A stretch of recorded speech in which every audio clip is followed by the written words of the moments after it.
नमस्कार. जॉब माझा अपडेटवर आपलं सर्वांचं पुन्हा एकदा स्वागत आहे. तर आज आपण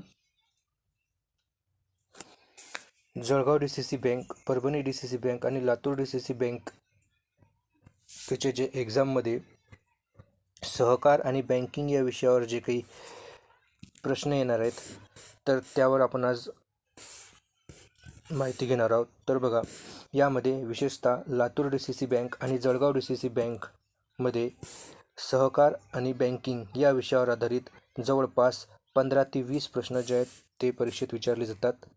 कमीत कमी 15, जास्तीत जास्त 20, म्हणजेच 15 ते 20 प्रश्न जे आहे लातूर जिल्हा मध्यवर्ती बँक आणि जळगाव जिल्हा मध्यवर्ती बँकेच्या परीक्षेसाठी हा व्हिडिओ अत्यंत महत्त्वाचा आहे. बाकी परभणी डी सी सी बँकेची जे काही एक्झाम आहेत त्यामध्ये इतके प्रश्न येणार नाही, कारण परभणी डी सी सी बँकेमध्ये एकूण 20 प्रश्न येणार आहेत, ज्यामध्ये जनरल नॉलेज, बँकिंग आणि चालू घडामोडी हे सर्व मिळून एकूण 20 प्रश्न असणार आहेत. म्हणजेच इथे 4 ते 5 प्रश्न सहकार आणि बँकिंगचे असणारच आहेत. त्याच्यामुळे त्यांनासुद्धा हा व्हिडिओ महत्त्वाचा असेल आणि लातूर आणि जळगाववाल्यांसाठी तर अत्यंत महत्त्वाचा आहेच. तर आज आपण जिल्हा मध्यवर्ती बँकेत ज्या प्रकारचे प्रश्न विचारले जातात ते प्रश्न आज आपण बघणार आहोत. अशाच प्रकारच्या अपडेट्ससाठी चॅनलला अवश्य सबस्क्राईब करा. तर चला, तर मग आपण व्हिडिओला सुरुवात करू. आज आपण जे काही प्रश्न बघणार आहोत ते वन लायनरच्या स्वरूपात बघणार आहोत विद्यार्थी मित्रांनो. म्हणजेच तुम्हाला डायरेक्ट तुम्हाला ते पाठ करायला सोपं जाईल आणि सोबतच तुम्ही तुमच्याकडे पेन आणि नोटबुक घेऊन बसा. म्हणजेच तो प्रश्न जे काही सांगेल मी तो प्रश्न तुम्ही नोट डाऊन करून घ्या, म्हणजेच तुम्हाला पुढे रिव्हिजन करण्यास सोपं जाईल. तर चला, तर मग व्हिडिओला सुरुवात करू. तर बघा, आजचा पहिला प्रश्न असा आहे, सहकार चळवळीचा उगम हा कोणत्या देशात झाला? बघा, प्रश्न पुन्हा एकदा आहे का, सहकार चळवळीचा उगम हा कोणत्या देशात झाला? तर याचं जे उत्तर असणार आहे ते बघा विद्यार्थी मित्रांनो, सहकार चळवळीचा जो उगम आहे तो इंग्लंड या देशामध्ये झाला. सहकार चळवळीचा जो उगम आहे विद्यार्थी मित्रांनो तो इंग्लंडमध्ये झाला, ज्यामध्ये बघा इंग्लंडमधील रॉचडेल नावाचं एक ठिकाण आहे. या ठिकाणापासून जे आहे विद्यार्थी मित्रांनो सहकार चळवळीचा जो आहे तो उगम झाला. तर 1844 या साली इंग्लंडमधील रॉचडेल या ठिकाणी रॉबर्ट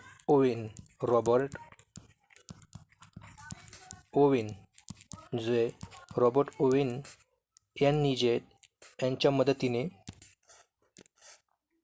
रॉचडेल इक्विटेबल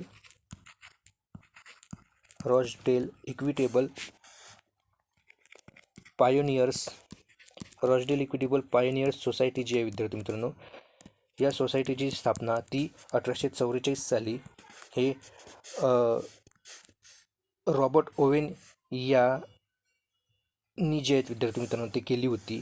तर यांना जे आहेत ते सहकार चळवळीचे जनकसुद्धा म्हटले जातात. कोणाला? तर रॉबर्ट ओवेन यांनी 1844 साली, बघा 1844 प्रश्न विचारला जाऊ शकतो की सहकार चळवळीचा उगम जो आहे तो इंग्लंडला झाला, परंतु जगातली पहिली सहकार चळवळीची जी संस्था आहे ती स्थापना कधी करण्यात आली त्याची वेळी? तर त्याचं उत्तर असेल 1844. याची जी स्थापना आहे ती इंग्लंडमधील रॉचडेल येथे करण्यात आली आणि ते कोणती संस्था आहे तर रॉचडेल इक्विटेबल पायोनियर्स सोसायटी. तर बघा, प्रश्न क्रमांक 2, सहकार चळवळीचा जनक कोण आहे? तर बघा, सहकार चळवळीचा जनक कोण आहे? तर याचं उत्तर असणार आहे रॉबर्ट ओवेन. बघा, आपण याच्या आधीच बघितलं की सहकार चळवळीचा जो जनक आहे तो रॉबर्ट ओवेन आहे. या रॉबर्ट ओवेनने रॉचडेल इक्विटेबल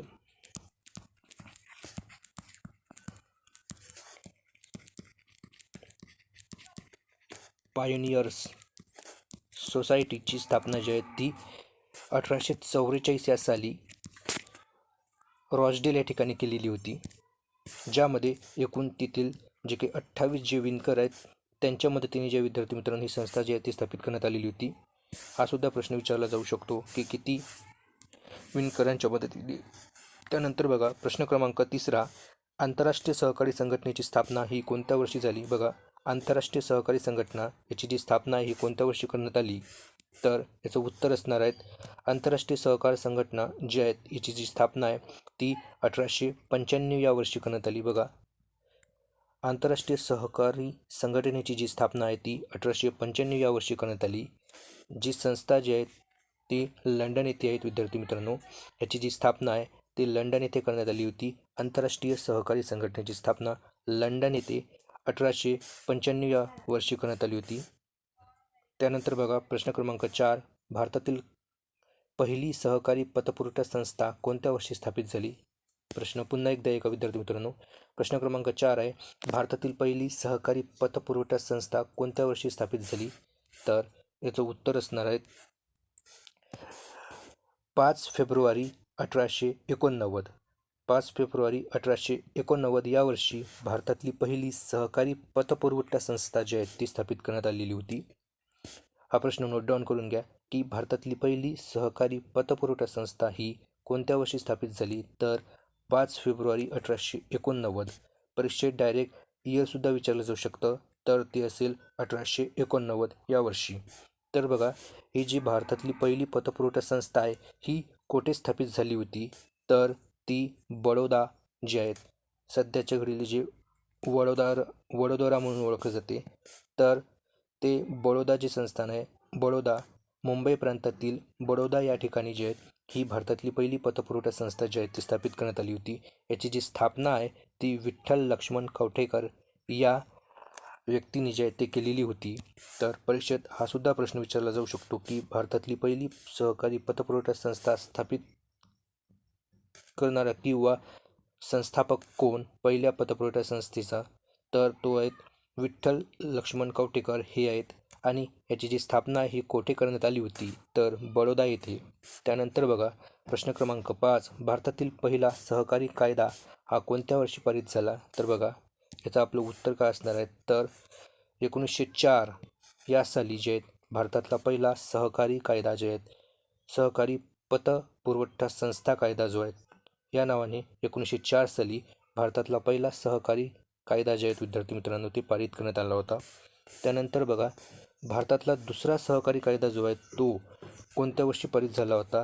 तर तो 1912 या वर्षी पारित झाला होता. हे सुद्धा तुम्ही लक्षात ठेवा. परीक्षेत याच्याबद्दल सुद्धा प्रश्न विचारला जाऊ शकतो की भारतातला दुसरा सहकारी कायदा जो आहे तो कोणत्या वर्षी पारित झाला? तर 1912 या साली. त्यानंतर बघा प्रश्न क्रमांक 6, ग्रामीण व बँकिंग चौकशी समिती 1949 या साली कोणाच्या अध्यक्षतेखाली स्थापित केली गेली होती? म्हणजेच बघा प्रश्न असा आहे की ग्रामीण व बँकिंग चौकशी समिती ही समिती आहे एक ग्रामीण व बँकिंग चौकशी समिती. या समितीची स्थापना 1949 या वर्षी करण्यात आली. हे सुद्धा नोट डाऊन ठेवा की ग्रामीण व बँकिंग चौकशी समितीची जी स्थापना आहे ती 1949 साली करण्यात आली होती. ही कोणाच्या अध्यक्षतेखाली करण्यात आली होती? म्हणजेच या समितीचा अध्यक्ष कोण होता? तर बघा याचं उत्तर असणार आहेत श्री पुरुषोत्तमदास ठाकूरदास. बघा, श्री पुरुषोत्तमदास ठाकूरदास जे आहेत ते याचं उत्तर असणार आहेत. म्हणजेच श्री पुरुषोत्तमदास ठाकूरदास यांच्या अध्यक्षतेखाली ग्रामीण व बँकिंग चौकशी समितीची स्थापना ही 1849 या वर्षी करण्यात आली. त्यानंतर बघा प्रश्न क्रमांक 8, अखिल भारतीय पाहणी समिती. बघा पुन्हा एक समिती आहे ती अखिल भारतीय पाहणी समिती. बघा विद्यार्थी मित्रांनो, हे अखिल भारतीय पाहणीने अखिल भारतीय पतपाहणी, बघा इथे शब्द राहून गेला आहे, अखिल भारतीय पतपाहणी समिती. तर ही अखिल भारतीय पतपाहणी समिती आहेत. या समितीची स्थापना ही कोणाच्या अध्यक्षतेखाली करण्यात आली होती? तर याचं उत्तर असणार आहेत HD गोरवाल. अखिल भारतीय ग्रामीण पतपुरवठा पाहणी समिती आहेत. बघा, ही अखिल भारतीय ग्रामीण पतपुरवठा पाहणी समिती आहे. याची स्थापना ही HD गोरवाल यांच्या अध्यक्षतेखाली करण्यात आली होती. बघा, अखिल भारतीय ग्रामीण पतपुरवठा पाहणी समिती जी आहे या समितीची स्थापना HD गोरवाल यांच्या अध्यक्षतेखाली जे आहेत ते विद्यार्थी मित्रांनो ते करण्यात आली होती. तर याच्या व्यतिरिक्त HD गोरवालच्या संबंधित एक महत्त्वाची दुसरी गोष्टसुद्धा लक्षात ठेवा की जे काही 1955 या वर्षी जे काही इम्पेरियल बँकेचं रूपांतर स्टेट बँक ऑफ इंडियामध्ये करण्यात आलं, ते सुद्धा HD गोरवाल समितीच्या शिफारशीवरूनच करण्यात आलं होतं, हे सुद्धा तुम्ही लक्षात ठेवा. आणि एक की अखिल भारतीय ग्रामीण पतपुरवठा पाहणी समितीची स्थापना ही एच डी गोरवाल यांच्या अध्यक्षतेखाली करण्यात आली होती. त्यानंतर बघा प्रश्न क्रमांक 9, कोणती सहकारी संस्था ही राज्य शिखर बँकेत रूपांतरित झाली? कोणती सहकारी संस्था ही राज्य शिखर बँकेत जे ते रूपांतरित झाली? तर बघा याचं उत्तर असणार आहेत मुंबई जिल्हा मध्यवर्ती सहकारी संस्था. मुंबई जिल्हा मध्यवर्ती सहकारी संस्था जी आहेत, ही संस्था 1923 या वर्षी स्थापित झाली होती मुंबईमध्ये. मुंबई जिल्हा मध्यवर्ती सहकारी संस्था. पुढे या मुंबई जिल्हा मध्यवर्ती सहकारी संस्थेचं रूपांतर राज्य शिखर बँकेत झालं आणि आता ती जी बँक आहे ती महाराष्ट्र राज्य सहकारी बँक म्हणून जी आहे ती या नावाने ओळखली जाते, ज्याचे हेडक्वार्टर मुंबई येथे आहेत. तर ही जी संस्था आहे ही संस्था 1923 या वर्षी स्थापित झाली होती. त्यानंतर बघा प्रश्न क्रमांक 10, महाराष्ट्रातील पहिला सहकारी साखर कारखाना हा कुठे स्थापित झाला होता? तर बघा याचं उत्तर असणार आहेत प्रवरानगर येथे अहमदनगर जिल्ह्यातील, म्हणजेच जे आता सध्या अहिल्यानगर म्हणून ओळखले जाते, अहिल्यानगर जिल्ह्यातील प्रवरानगर या ठिकाणी महाराष्ट्रातला पहिला सहकारी साखर कारखाना जो आहे तो स्थापित झाला होता. याची स्थापना ही कोणत्या वर्षी झाली होती? तर 1951 या वर्षी झाली होती आणि विठ्ठलराव विखे पाटील यांनी जे आहेत या संस्थेची स्थापना केलेली होती. तर यामध्ये 3 प्रश्न जे आहेत आपण इथे कव्हर केलेले आहेत की महाराष्ट्रातील पहिला सहकारी साखर कारखाना कुठे स्थापित झाला? तर तो प्रवरानगर येथे झाला. त्यानंतर याची स्थापना ही कोणत्या वर्षी करण्यात आली किंवा पहिला सहकारी साखर कारखाना कोणत्या वर्षी स्थापित झाला? तर 1951 या वर्षी. आणि त्याची स्थापना कोणी केली होती तर किंवा कोणाच्या शिफारशीने करण्यात आली होती, अशा प्रकारचा प्रश्न विचारला तर ते विठ्ठलराव विखे पाटील यांच्या. त्यानंतर बघा प्रश्न क्रमांक 11, महाराष्ट्र राज्य सहकारी संस्था कायदा हा कोणत्या वर्षी पारित झाला? बघा येथे महाराष्ट्र राज्य सहकारी संस्था कायद्याबद्दल विचारण्यात आलेलं आहे. महाराष्ट्र राज्य सहकारी संस्था कायदा हा कोणत्या वर्षी पारित झाला? तर याचं बरोबर उत्तर असणार आहे 1960 या वर्षी. तर 1960 या वर्षी महाराष्ट्र राज्य सहकारी संस्था कायदा जो आहे तो पारित करण्यात आलेला आहे. त्यानंतर बघा प्रश्न क्रमांक 12, विमा लोकपाल योजना ही कोणत्या वर्षी सुरू करण्यात आली? बघा विमा लोकपाल जी असते याची जी योजना ही कोणत्या वर्षी सुरू करण्यात आली विमा लोकपाल योजनेची? तर बघा विमा लोकपाल म्हणजे काय असते? तर बघा तर ज्या काही विमा कंपन्या आहेत, तर विमा कंपनीच्या संबंधित ज्या काही तक्रारी असतात ग्राहकांच्या, त्या तक्रारीचं निवारण करण्यासाठी लोकपालाची जी आहे ती नेमणूक करण्यात येते. तर या विमा लोकपाल योजनेची सुरुवात ही कोणत्या वर्षी करण्यात आली होती? तर याचं उत्तर असणार आहेत 1998. सन 1998 या सालापासून विमा लोकपाल योजना जी आहे ती सुरू करण्यात आलेली होती. त्यानंतर बघा प्रश्न क्रमांक 13, वाहनाचा विमा जो केला जातो तो कोणत्या प्रकारचा विमा असतो? तर बघा विद्यार्थी मित्रांनो, आपण आपली जे काही 2 व्हीलर आहेत, आपली काही 4 व्हीलर आहेत, याचा आपण जो विमा करतो, जे इन्शुरन्स करतो, आपल्या गाडीचा जो इन्शुरन्स असतो तो इन्शुरन्स कोणत्या प्रकारच्या इन्शुरन्समध्ये, म्हणजे तो जो विमा आहे किंवा तो इन्शुरन्स आहे तो कोणत्या प्रकारचा इन्शुरन्स असतो? जसं की आपला एक LIC हा एक विमा असतो, जसं की एक हेल्थ इन्शुरन्स हा विमा असतो आपल्याला. तशाच प्रकारे वाहनाचा जो विमा असतो तो कोणत्या प्रकारचा विमा आहे? तर बघा याचं उत्तर असणार आहेत जनरल इन्शुरन्स. तर बघा जनरल इन्शुरन्स आहेत, तर वाहनाचा जो विमा करतो आपण तो जनरल इन्शुरन्स प्रकारातील विमा आहेत. हे तुम्ही लक्षात ठेवा, कारण परीक्षेत प्रश्न विचारला जाण्याची शक्यता आहे की वाहनाचा जो आपण विमा करतो तो कोणत्या प्रकारचा विमा असतो? तर तो जनरल इन्शुरन्स कॅटेगरीतील विमा असतो. त्यानंतर बघा प्रश्न क्रमांक 14, इम्पेरियल बँक ऑफ इंडियाची स्थापना ही कोणत्या वर्षी करण्यात आली होती? बघा इम्पेरियल बँक ऑफ इंडियाची जी स्थापना ही कोणत्या वर्षी करण्यात आली होती? तर याचं उत्तर असणार आहे 1921 या वर्षी. 1921 या वर्षी 3 ज्या बँका असतात त्या 3 बँकांचं एकत्रीकरण करून इम्पेरियल बँक ऑफ इंडियाची स्थापना करण्यात आली होती, ज्यामध्ये एक मद्रास प्रेसिडेन्शियल बँक, दुसरी बंगाल प्रेसिडेन्शियल बँक आणि तिसरी मुंबई प्रेसिडेन्शियल बँक या तीनही प्रेसिडेन्शियल बँकेचं एकत्रीकरण करून 1921 या वर्षी इम्पेरियल बँक ऑफ इंडियाची स्थापना जी आहे ती करण्यात आली होती. परीक्षेत नेहमी हा प्रश्न विचारला जातो आणि याच्या आधीसुद्धा हा परीक्षेत प्रश्न विचारला गेलेला आहे की इम्पेरियल बँक ऑफ इंडियाची स्थापना ही कोणत्या वर्षी करण्यात आली, तर 1921 या वर्षी.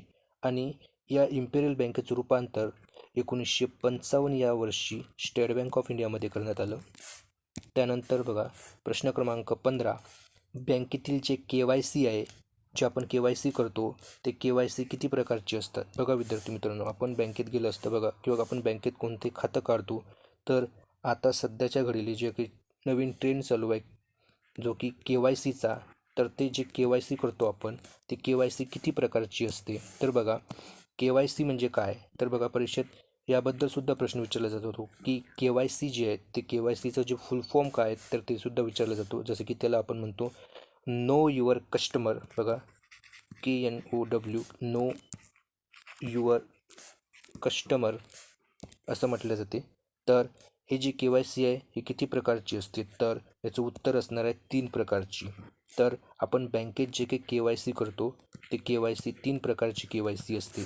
बघा ही कशा प्रकारची, तर बघा पहिली जी KYC आहे ती असते 2 वर्षातून, प्रत्येकी 2 वर्षातून केली जाणारी जी काही KYC असते प्रत्येक 2 वर्षात. तर बघा ही जी KYC केली जाते ही KYC जी खाती खूप जास्त रिस्की असतात, जोखमीची असतात, ज्या खात्यामध्ये खूप जास्त पैशाचा म्हणजे करोडो रुपयाचा जवळपास जो व्यवहार असतो, जो व्यवहार नेहमी करतात, जसं की व्यापारासंबंधित जे काही खाते असतात, जे व्यापारी मोठमोठे व्यापारी जे खाते काढतात त्यांची जी खाती असतात त्यांना 2 वर्षातून एकदा जे आहे ते KYC करणे अनिवार्य असते. म्हणजेच जास्त जोखमीच्या खात्यांसाठी 2 वर्षातून एकदा. त्यानंतर दुसरा प्रकार आहे 8 वर्ष, 8 वर्षातून एकदा. तर जे काही मध्यम जोखमीचे जे काही खाते आहेत त्यांना प्रत्येकी 8 वर्षातून एकदा KYC करणे बंधनकारक असते. म्हणजेच एखाद्या व्यक्तीने जर 2025मध्ये KYC केली असेल तर तो पुढील 8 वर्षानंतर त्याला KYC करणे अनिवार्य असेल. आणि जर त्याचं खातं जास्त जोखमीचं असेल तर त्याला 2025मध्ये KYC केल्यानंतर 2027मध्ये KYC करणे आवश्यक आहे. हे RBIने जे आहेत विद्यार्थी मित्रांनो, ते RBIच्या गाईडलाईननुसार हे जे आहेत KYC करणे अनिवार्य करण्यात आलेलं आहे. आणि तिसरा जो प्रकार आहे जो सामान्य व्यक्तीसाठी असतो ते KYC 10 वर्षातून एकदा करणे अनिवार्य आहेत. 10 वर्ष, त्याच्यासाठीची जी लिमिट आहे ती 10 वर्ष असणार आहे. तर बघा परीक्षेत या 3 पैकी एक प्रश्न विचारला जाऊ शकतो की आपण जी काही सामान्य व्यक्ती जे काही KYC करतो ती KYC किती वर्षातून एकदा करणे अनिवार्य असते, तर ती KYC 10 वर्षातून करणे अनिवार्य असते. आणि जी जास्त जोखमीची आहेत त्यांच्यासाठी 2 वर्षासाठी असते. हे तुम्ही लक्षात ठेवा. या 2 प्रकारच्या KYCवर परीक्षेत जे आहे ते प्रश्न विचारले जाण्याची शक्यता आहेत. त्यानंतर बघा प्रश्न क्रमांक 16, निरोगी बँकिंगसाठी बँकांना नेट इंटरेस्ट मार्जिनची किती मर्यादा घालण्यात आलेली आहे. बघा निरोगी बँकिंगसाठी बँकांना नेट इंटरेस्ट मार्जिनची किती मर्यादा घालण्यात आली आहे. तर बघा सर्वप्रथम आपण नेट इंटरेस्ट मार्जिन काय आहे ते बघू. बघा विद्यार्थी मित्रांनो, जसं की बँका जे नफा कमावते हा नफा या नेट इंटरेस्ट मार्जिनद्वारेच कमावते. म्हणजेच हे नेट इंटरेस्ट मार्जिन काय आहे, तर बँका जे काही डिपॉझिट जे आपण करतो कोणत्याही प्रकारचं डिपॉझिट, जसं की सेविंग डिपॉझिट असो किंवा मुदत ठेवी डिपॉझिट असो म्हणजे FD असो किंवा RD असो, ह्या सर्व प्रकारच्या खात्यावर, डिपॉझिटच्या खात्यावर बँक एक व्याज देते. व्याज म्हणजे जे व्याज देते ते व्याज एक निश्चित व्याज दरानुसार दिले जाते. आणि बँका या डिपॉझिटच्या बदल्यात इतर ग्राहकांना जे काही कर्ज देते त्या कर्जावर बँक जे काही व्याजदर आकारते तो व्याजदर, या दोन्ही व्याजदरातील जे काही फरक असतो त्या व्याजदरातील फरकालाच आपण नेट इंटरेस्ट मार्जिन म्हणतो. तर कर्जावर घेतलेलं व्याज आणि डिपॉझिटवर दिलेलं व्याज या दोघांचा डिफरन्स जो निघतो तो पॉझिटिव्ह असला पाहिजे नेहमी. तेव्हाच जो आहे बँक जी असते ते फायद्यात असते, म्हणजे नफ्यात असते. जर कर्जातून मिळणारं व्याज डिपॉझिटपेक्षा कमी असेल तर ती बँकिंग तोट्यात आहे असे म्हटले जाते. तर यामध्ये एक निश्चित मर्यादा घालण्यात आलेली आहे, एक निश्चित लिमिट टाकण्यात आलेली आहे. ते लिमिट कितीचे आहेत तर बघा 3%. 3% जे आहेत, कमीत कमी 3% जरी तुम्ही हा जो काही नेट इंटरेस्ट मार्जिन जे आहेत कमीत कमी 3% असणे आवश्यक आहेत. ज्याच्यामुळे काय आहे तर बँकिंग सर्व्हिस जे किंवा बँकिंग जे आहेत बँक जे आहेत ते नफ्यामध्ये असते.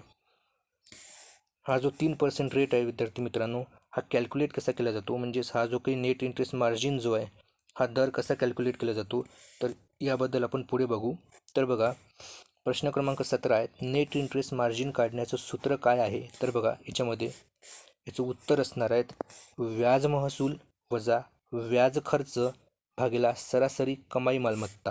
म्हणजेच व्याज महसूल बघा, यामध्ये आपण जे काही याच्या आधी सांगितलं होतं की कर्ज जे देतो आपण त्या कर्जावर बँक जे काही व्याज आकारते ते व्याज वजा डिपॉझिटवर बँक जो व्याज देते म्हणजे व्याज खर्च यामध्ये तो गणला जातो.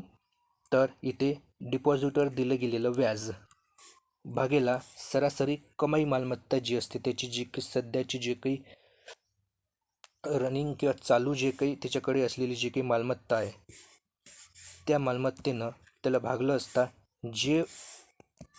जो दर निघतो हा दर म्हणजेच नेट इंटरेस्ट मार्जिन होय, जो की पर्सेंटेजमध्ये कॅल्क्युलेट केला जातो. याच्यासोबत याला 100ने मल्टिप्लाय करणे आवश्यक आहेत. म्हणजेच काय असेल तर याचा जो हा दर निघून जाईल नेट इंटरेस्ट मार्जिनचा. त्यानंतर बघा प्रश्न क्रमांक 18, बचत खात्यावर व्याज कसा मोजला जातो. बघा आपण सेविंग अकाउंटवर जे काही आपल्या बँकेत आपल्याला जे काही व्याज भेटते, जे काही आपल्याला इंटरेस्ट भेटतो तो इंटरेस्ट कॅल्क्युलेट कसा केला जातो. तर बघा हा जो इंटरेस्ट आहे तो दैनिक म्हणजे डेली बेसिसवर जो आहे तो व्याज जो आहे तो कॅल्क्युलेट केला जातो. बचत खात्यावर जे व्याज दिला जातो तो डेली बेसिसवर कॅल्क्युलेट केला जातो. तर बऱ्याचशा ज्या काही बँका आहेत सेविंग अकाउंटसाठी त्या 6% जे आहेत ते व्याज देत असतात. तर बऱ्याचशा ज्या काही सार्वजनिक क्षेत्रातल्या असो किंवा प्रायव्हेट सेक्टरमधल्या बँका आहेत त्या काय करतात की 6% जे आहेत ते सेविंगवर व्याज देत असतात. या 6%ला आपण 365ने भागलं असता जी काही व्हॅल्यू येते पॉईंटमध्ये तेवढा पर्सेंट व्याज जे आहे ते दर दिवसाला जे आहे ते खात्यामध्ये कॅल्क्युलेट करून जो आहे विद्यार्थी मित्रांनो तो जमा केला जातो. परंतु हा जो दर आहे हा या दैनिक आधारावर जरी केला असला तरी बँकेमध्ये जो काही व्याज असते बँकेमध्ये सेविंग खात्यावरील जे व्याज आहे ते जमा जे आहे सेविंग खात्यामध्ये ते प्रत्येकी 3 महिन्याच्या अंतराने जमा केले जाते. हे तुम्ही लक्षात ठेवायचं आहे. त्यानंतर बघा प्रश्न क्रमांक 19, बँकिंग व्यवस्थेत ECSचे पूर्णरूप काय आहे. तर बँकिंगमध्ये आपण ECS या सिस्टीमचा उपयोग करतो. तर हे ECS काय आहे तर याचं रूप आहे पूर्णरूप इलेक्ट्रॉनिक क्लिअरिंग सर्व्हिस. बघा इलेक्ट्रॉनिक क्लिअरिंग सर्व्हिस म्हणजेच ECSचं पूर्णरूप इलेक्ट्रॉनिक क्लिअरिंग सर्व्हिस आहेत. तर बँकेमध्ये जे काही आपण चेक वटवतो किंवा कोणत्याही प्रकारचा आपण डिमांड ड्राफ्ट काढतो किंवा आपण जे काही चलान भरतो हे जे सर्व सर्व्हिसेस आहे किंवा जे काही आपण RTGS करतो, जे काही आपण NEFT करतो, हे सर्व प्रकारचे जे काही सर्व्हिस आहेत बँकिंग ECSच्या माध्यमातून देते, ज्याला आपण इलेक्ट्रॉनिक क्लिअरिंग सर्व्हिस असं म्हणतो.